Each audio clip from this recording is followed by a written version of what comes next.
बालू ने जब दरख्त की साखरी और कमजोर टहनी से नीचे झांका तो उसके पांव तले जमीन नहीं बल्कि मौत रक्स कर रही थी। इस बुलंदी पर जहाँ परिंदे भी पर मारते हुए डरते थे, बालू की हिम्मत जवाब दे गई थी। वो जानता था कि अगर ये टहनी छटकी तो नीचे उसकी हड्डियों का ढेर भी नहीं मिलेगा। इस वहशत के आलम में जब जिंदगी एक बाल बराबर लटकी हुई थी, उसने कांपते होंठों से आसमान की तरफ देखा और एक ऐसा वादा कर लिया जिसने उसकी आने वाली जिंदगी का रुख ही बदल दिया। बहुत पुराने जमाने की बात है। हिंदुस्तान के सूबे गुजरात में एक कस्बा था जिसे लोग सब्ज़पुर कहते थे। यह कस्बा अपने खूबसूरत बागों, गहरी नहरों और हरे भरे खेतों की वजह से मशहूर था। यहाँ के लोग मेहनती थे, मिलनसार थे और आमतौर पर एक दूसरे के काम भी आते थे। मगर इस कस्बे में एक ऐसा शख्स भी बसता था जो इन सब बातों का मुखालिफ था। उस शख्स का नाम था बालू। बालू के घर की हालत देखकर कोई ये अंदाजा ना लगा सकता था कि ये शख्स दरअसल सब्ज़पुर का सबसे बड़ा जिम्मेदार है। घर के बाहर की दीवारें पुरानी और बेरंग थीं। दरवाजे पर ना कोई सजावट थी, ना कोई रौनक। सेन में एक पुराना कुआं था जिसका पानी खींचने वाली रस्सी इतनी पुरानी हो चुकी थी कि कभी भी टूट सकती थी। मगर बालू ने नई रस्सी नहीं डलवाई क्योंकि उसके ख्याल में ये फजूल खर्ची थी। बालू के पास सैकड़ों एकड़ जमीन थी, कई बागात थे, एक बड़ी हट्टी थी, बाजार में और बैंक में मोटी रकम भी मौजूद थी। मगर उसके बावजूद उसकी रूह का हाल वही था जो एक टूटे मटके का होता है, जितना पानी डालो मटका खाली ही रहता है। मोहल्ले के लोग उसके बारे में कहते थे, बालू के घर मौत भी आए तो खाली गाटले हो जाए, कफन के कपड़े मांगे तो वो भी ना मिले। बालू को ये बातें सुनकर गुस्सा नहीं आता था। वो मुस्कुराता और कहता, मेरी दौलत मेरी है, जो दूसरों पर लुटाए वो अहमक है। अल्लाह ने बालू को एक बीवी दी थी, नाम था आमना बेगम। आमना बिल्कुल अपने शौहर की जिद थी। उसके हाथ खुले थे, दिल बड़ा था और हमदर्दी उसके राग राग में समाई हुई थी। जब भी कोई गरीब दरवाजे पर आता, आमना बेगम मौका देकर चंद पैसे या रोटी का टुकड़ा दे देती और ये सब वो बालू की नज़र बचा कर करती थी, क्योंकि अगर बालू देख लेता तो क़यामत बर्पा हो जाती। आमना बेगम अक्सर रात को अल्लाह से दुआएं मांगती, या अल्लाह मेरे शौहर का दिल नरम कर दे, उसे सखावत की तौफीक दे और उसे समझा दे कि दौलत रास्ते की मिट्टी की तरह है, हाथ में आती है और चली जाती है। बालू की अपनी कोई औलाद न थी, तब उसके चाचा अब्दुल करीम के 40 बेटे थे। हाँ, पूरे 40। और ये सब ऐसे थे जैसे एक दरख्त की 40 शाखें, एक दूसरे से जुड़े हुए, एक दूसरे के दुख दर्द में शरीक। मगर बालू उन सब से कटा हुआ था। उसे डर था कि अगर रिश्तेदारी बढ़ाई तो ये लोग कुछ न कुछ मांगना शुरू कर देंगे, इसलिए वो हमेशा उनसे दूर रहता। मिलता भी तो बस इतना जितना जरूरी हो और गुफ्तगू भी इतनी जितनी बेरंग हो। भाई भी जानते थे कि बालू कंजूस है, इसलिए उन्होंने भी उससे तवक्को रखना छोड़ दी थी। मगर अल्लाह के यहाँ ऐसी तकदीर लिखी हुई थी कि उन दोनों का वास्ता आपस में पड़ना था और वो वक्त करीब आ रहा था। सब्ज़पुर के बाहर एक लंबी सड़क थी जो खजूर के बागों के दरमियान से गुजरती थी। उन बागों में बड़े बड़े और घने दरख्त थे जिनकी लंबी लंबी पत्तियां हवा में झूलती रहती थीं। एक दोपहर बालू उसी रास्ते से गुजर रहा था, मुंह पर पुराना रुमाल बांधे, आंखें आधी बंद किए, गर्मी की शिकायत करते हुए। तभी उसी की नजर एक ऊंचे खजूर के दरख्त पर पड़ी। दरख्त की चोटी पर खजूरों का एक बड़ा और लदा गुच्छा लटक रहा था। सुनहरी पकी हुई खजूरें चौक चौक कर जैसे कह रही हों, आओ हमें तोड़ लो। बालू की आंखें चमक उठी कि खजूरें। वो दिल में बोला, बाग का मालिक भूल गया होगा, अगर मैं अब तोड़ लूं तो किसी का क्या आ जाएगा। यह गुच्छा कल गिर का खराब हो जाएगा तो बेहतर है मैं ही काम में लाऊं। बालू ने इर्द गिर्द नजर दौड़ाई, कोई नहीं था। उसने जूते उतारे, लुंगी दुरुस्त की और दरख्त से लिपट गया। पहले तो वो आहिस्ता आहिस्ता ऊपर चढ़ता रहा। हाथों दरख्त की कुदरती छाल चुभती रही, पैरों को जगह मिलती रही और वो आहिस्ता आहिस्ता ऊपर जाता रहा। मगर जब वो तकरीबन आधे दरख्त पर पहुंचा तो गलती से नीचे नजर पड़ी और वहीं उसकी जान निकल गई। जमीन बहुत नीचे थी, इतनी नीचे कि दिल डूबने लगा। दरख्त हवा में हल्का सा झूला तो बालू के हाथ कांपने लगे, पैरों की गिरफ्त ढीली पड़ गई, कमर में पसीना आ गया। अगर गिर गया तो हड्डी पसली सब तोड़ लूंगा, इसने दिल में कहा, और यहाँ देखने वाला भी कोई नहीं। उसका दिल जोर जोर से धड़कने लगा। खजूरें भूल गईं, अब सिर्फ एक ही ख्याल था, नीचे उतरना और जिंदा उतरना। उसने आंखें बंद की और दिल की गहराइयों से पुकारा, या अल्लाह मुझे जमीन पर सही सालम पहुंचा दे। मैं नजर मानता हूँ कि अपने चाचा के 40 बेटों को घर बुलाऊंगा और उनकी भरपूर दावत करूंगा। अल्लाह का नाम लेते ही उसकी हिम्मत थोड़ी बढ़ी। उसने कदम नीचे किया اور جیسے جیسے وہ نیچے اترنے لگا ویسے ویسے خوف کم ہوتا گیا اور لالچ واپس آنے لگی۔ چھوڑ نیچے آیا تو سوچا 40 آدمی یہ تو بہت زیادہ ہیں، اتنے لوگوں کی دعوت میں تو مال و دولت خرچ ہو جائے گا۔ اللہ میاں مجھ سے ناراض نہیں ہوں گے اگر میں 20 کو بلاؤں، آخرات تو ہیں۔ اور تھوڑا اور اترا تو سوچا 20 بھی بہت ہیں، 10 کافی ہیں۔ 10 کے لیے بھی تو کھانا پکانا پڑے گا اور گھی چاول گوشت سب خرچ ہوگا، بس آخری تھوڑا سا حصہ باقی رہ گیا تو سوچا 5 ہی کافی ہیں۔ اور جب دونوں پاؤں زمین سے جا ٹکرائے تو آسمان کی طرف دیکھا اور مسکراتے ہوئے کہا، یا اللہ تو خود جانتا ہے کہ میں مفلس آدمی ہوں، اگر ایک آدمی کو بھی کھانا کھلا دوں تو وہ بھی نظریہ تو قبول کرے گا نا۔ ڈوریں درخت پر ہی رہ گئی، بالو کے لیے وہاں تک جانا اب ممکن نہ تھا۔ وہ جوتے پہن کر واپس مڑا اور سوچتے سوچتے گھر کی راہ لی۔ اس رات بالو کو نیند نہ آئی۔ آمنہ بیگم سوئی ہوئی تھی، بالو کمرے میں چاند کی روشنی میں بیٹھا اپنی انگلیوں پر حساب لگاتا رہا۔ ایک آدمی کو بلانا ہے مگر کس کو؟ اگر زیادہ کھانے والے کو بلایا تو خرچہ بڑھے گا، کسی ڈبلے کام خور کو بلانا چاہیے۔ اس نے تمام بھائیوں کے نام ذہن میں سوچے، اسے ایک نام یاد آیا، جمیل۔ جمیل یعنی جمیل احمد، بالو کا چچیرا بھائی۔ وہ قصبے میں اپنی دبلی پتلی کاٹھی کے لیے مشہور تھا۔ لوگ کہتے تھے کہ جمیل کو کھانا دو تو وہ صرف خوشبو سونگھ کر گزارا کر لیتا ہے۔ بالو کے چہرے پر چلاکی کی مسکراہٹ آ گئی۔ جمیل ہی موضوع ہے، اتنا کم کھاتا ہے کہ اخراجات نہ ہونے کے برابر ہوں گے اور نظر بھی پوری ہو جائے گی۔ صبح ہوئی تو بالو نے آمنہ بیگم سے کہا، مجھے ایک اہم کاروباری ملاقات کے لیے قصبے سے بیٹھ جانا ہے، شام سے پہلے واپس نہیں آ سکوں گا۔ میں نے نظر مانی ہے اس لیے آج دوپہر جمیل کو بلا کر کھانا کھلانا ہے۔ تھوڑا سا کھانا پکا لینا مگر یاد رہے جمیل بہت کم کھاتا ہے، اس لیے فضول مقدار مت بنانا۔ آمنہ بیگم نے کھانا کون سا پکاؤں؟ مہمان کو بتائے بغیر کیسے پکاؤں؟ بالو بولا، جمیل سے خود پوچھ لینا کہ کیا پسند ہے، مگر ہلکی پھلکی چیز اور یاد رہے کم پکانا، زیادہ نہیں۔ کہہ کر بالو پہلے جمیل کے گھر گیا اور کہا، جمیل میں نے اللہ سے نظر مانی ہے کہ تمہیں دوپہر کا کھانا کھلاؤں گا، تم دوپہر کو ہمارے گھر آ جانا، میں ذرا باہر جا رہا ہوں۔ آمنہ بیگم، وہ تمہاری مہمان نوازی کریں گی؟ جمیل نے مسکراتے ہوئے کہا، ضرور بھائی، آ جاؤں گا۔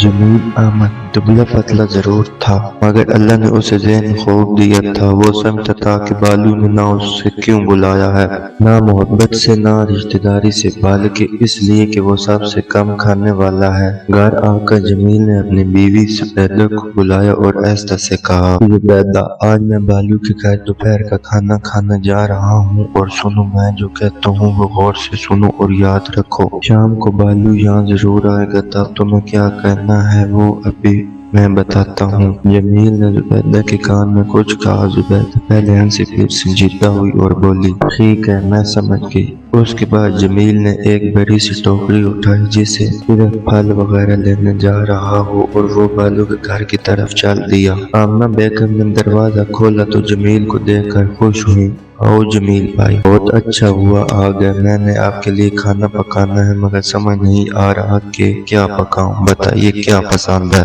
جمیل نے ادب سے بیٹھتے ہوئے کہا، بھابی جان ویسے تو بہت کم کھاتا ہوں یہ آپ جانتی ہیں، مگر بھابی بات یہ ہے کہ نظر کا معاملہ بڑا نازک ہوتا ہے، اللہ کی بارگاہ میں نظر پیش کی جائے تو اسے سلیقے سے پوری کرنی چاہیے۔ اگر آپ چاہتی ہیں کہ بالو بھائی کی نظر قبول ہو تو کم از کم 10 طرح کے کھانے ہونے چاہیے، وگرنہ نظر ادھوری رہ جاتی ہے۔ آمنہ بیگم نے دل میں سوچا، بالو ضرور یہی چاہے گا کہ اس کی نظر قبول ہو۔ آمنہ بیگم کام پر لگ گئی اور جمیل میں سین میں بیٹھ کر حقہ پینے لگا جو وہ اپنے ساتھ لایا تھا۔ تھوڑی دیر بعد دسترخوان بچھ گیا، 10 طرح کے کھانے، چاول، دال، گوشت، سبزی، قورمہ، رائتا، کھیر، چپاتی، پکوڑے اور مٹھائی سامنے سجے ہوئے تھے۔ جمیل نے بیٹھتے ہوئے آہستہ سے کہا، بھابی جان ایک اور بات، میں جانتا ہوں میں امیر نہیں ہوں مگر نظر مکمل تب ہوتی ہے جب مہمان کو کچھ نذرانہ بھی دیا جائے۔ یہ روایت ہے کہ مہمان کو دعا کے ساتھ کچھ دیا جائے، 5 اشرفیاں رکھ دیں دسترخوان پر۔ آمنہ بیگم نے ایک لمحہ سوچا پھر اندر گئی اور 5 اشرفیاں لا کر دسترخوان پر رکھ دیں۔ جمیل نے آرام سے بیٹھ کر کھانا کھایا مگر دبلا ہونے کے باوجود اس نے خوب کھایا، پھر جو کھانا بچا اسے اپنی ٹوکری टोकरी में रखा और 5 अशरफियां में जेब में डाली।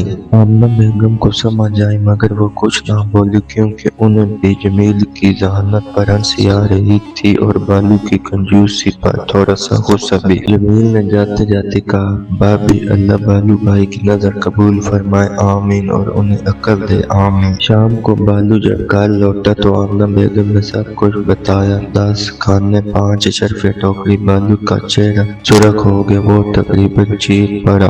10 खाने 5 अशरफिया, तुमने ये क्या किया? मैंने कहा थोड़ा सा पकाना और तुमने ज़ियाफत सजा दी। वो अशरफियाँ वापस लेनी है मुझे। आमना बेगम कुछ बोलना चाहती थी मगर बालू ने सुना ही नहीं। वो तेज तेज कदमों से जमील के घर की तरफ चल दिया। अभी गली में ही था कि जमील के घर के दरवाजे के पास हंगामा देखकर जुबैदा बाहर आई हुई थी और जोर जोर से रो रही थी, बल्कि चीख रही थी। बालू के करीब आती ही जुबैदा ने मातम शुरू कर दिया। हाय हाय, फरियाद है फरियाद, मेरे शोहर की जान मुफ्त में जा रही है। बालू घबरा कर रुक गया। क्या हुआ जुबैदा भाभी? जुबैदा ने आंसू पोंछते हुए कहा, हमारे घर से आकर जमील की तबीयत खराब हो गई है। ये कह रहे हैं कि पेट में दर्द है, आंखें बंद हो रही हैं। अल्लाह जाने क्या मामला था। खाने में भी हकीम साहब न आए तो जमील की जान नहीं बचेगी और फिर शहर का काजी तुम्हें पूछेगा मेहमान के साथ क्या किया। बालू के चेहरे से खून उड़ गया। हाय, ये क्या मुसीबत आ गई। जुबैदा बोली, हकीम साहब की फीस बहुत भारी है, 5 अशरफिया लेते हैं एक बार में। बालू ने जेब में हाथ डाला और कांपते हाथ में से 5 अशरफिया निकाल कर जुबैदा के हाथ में रख दें। लो जल्दी जाओ, हकीम को ले आओ। जुबैदा तेज तेज चलती हुई गली से मुड़ गई और बालू तकरीबन भागता हुआ अपने घर वापस आ गया। घर आते ही बालू ने वुजू किया और जाए नमाज पर बैठ गया। हाथ उठाए और आंखों में आंसू लिए कहने लगा, या अल्लाह, मैंने गलती की, तेरे साथ चालाकी करने की कोशिश की, माफ फरमा, जमील को बचा ले। अगर उसे कुछ हो गया तो मुझे कसूरवार ठहराएंगे। हाकिम के सामने जवाबदेह होऊंगा। या अल्लाह, अगर जमील ठीक हो जाए तो मैं सच्चे दिल से नजर पूरी करूंगा। अपने चाचा के 40 बेटों के घर बुलाऊंगा और उनको पूरी दावत करूंगा और आइंदा नजर अधूरी नहीं छोड़ूंगा, कभी नहीं। कमरे में खामोशी थी, बस बाहर झिंगुरों की आवाज आ रही थी और चांद की सफेद रोशनी दरवाजे से अंदर आ रही थी। आमना बेगम एक तरफ बैठी ये सब देख रही थी। उनकी आंखें नम थी मगर होंठों पर हल्की सी मुस्कुराहट भी थी। अगली सुबह हुई तो बालू जल्दी जल्दी जमील के घर पहुंचा ये जानने के रात को क्या हुआ, हकीम आया या नहीं, जमील ठीक है या नहीं। दरवाजा खटखटाया तो जमील ने खुद दरवाजा खोला, बिल्कुल तंदुरुस्त, मुस्कुराता हुआ और हाथ में चाय की प्याली पकड़े हुए। बालू की आंखें फट गई। तुम तो ठीक हो? जमील ने आराम से कहा। अल्हम्दुलिल्लाह बिल्कुल ठीक हूँ भाई, अंदर आओ चाय पीते हैं। बालू गुस्से से सुर्ख हो गया मगर जुबैदा भी कह रही थी कि तुम्हारी जान को खतरा है, हकीम को बुलाना है। जमील ने चाय के घूंट लिया और सुकून से कहा, भाई बैठो बात सुनो। बालू बैठा, अभी भी कांप रहा था। जमील ने कहा, देखो भाई, तुमने मुझे इसलिए बुलाया था क्योंकि मैं कम खाता हूँ ताकि नजर भी पूरी हो जाए और खर्चा भी कम हो। मैं ये जानता था, मैंने वही किया जो तुमने किया, थोड़ी सी चालाकी। मगर भाई, क्या आज रात तुमने अल्लाह से जो मांगा वो सच्चे दिल से मांगा? बालू के चेहरे पर शर्मिंदगी आ गई। जमील ने आगे कहा, तुम अल्लाह से अपनी जान बचाने की दुआ मांगते हो और वो बचाता है, मगर जब उसका हक देना आए तो तुम अशरफिया बचाने लगते हो।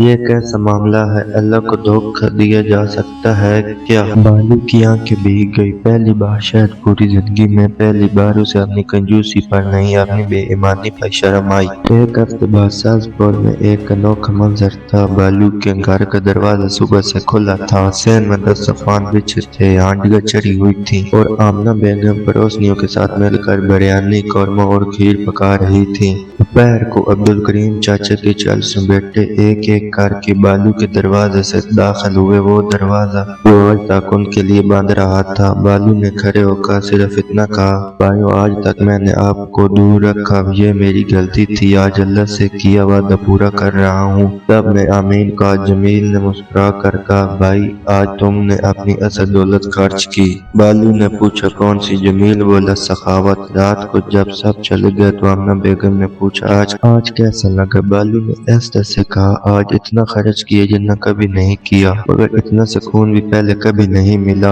अल्लाह से किया वादा लालच की छन्नी से नहीं छाना जाता, जो देता है वो हमेशा उससे ज्यादा पाता है।